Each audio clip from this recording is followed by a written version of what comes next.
this is the biggest health threat that our nation's pets face. And what's not happening is we're still not having the conversation.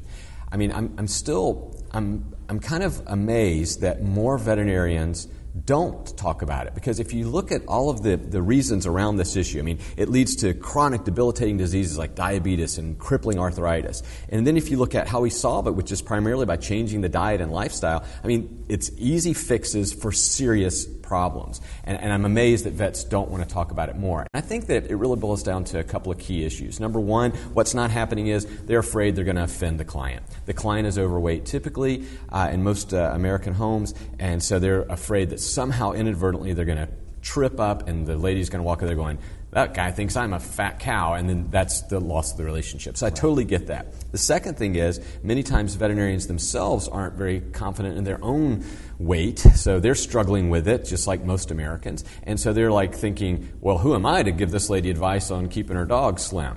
And I'll tell you, in my experience, and having been very close with this issue for many, many years, and kind of being on both sides of this equation, you know, I kind of had a health transformation about 15, 20 years ago when I was overweight, and then, you know, now, of course, I'm in much better shape. But the reality is, having come at it from both sides, I find that, A, this is simply a misperception. Most clients clearly understand the distinction between my dog is fat, has nothing to do with me. So you're really at low risk of doing that. In fact, in my book, Chowhounds, I address this specifically, and I tell some kind of funny anecdotes that have happened to me over the years. And the majority of these issues I've had, which I've had 5 of these big conversations with people that they thought, what are you saying, doc? You're saying that I'm fat? You're saying I need to lose a little weight?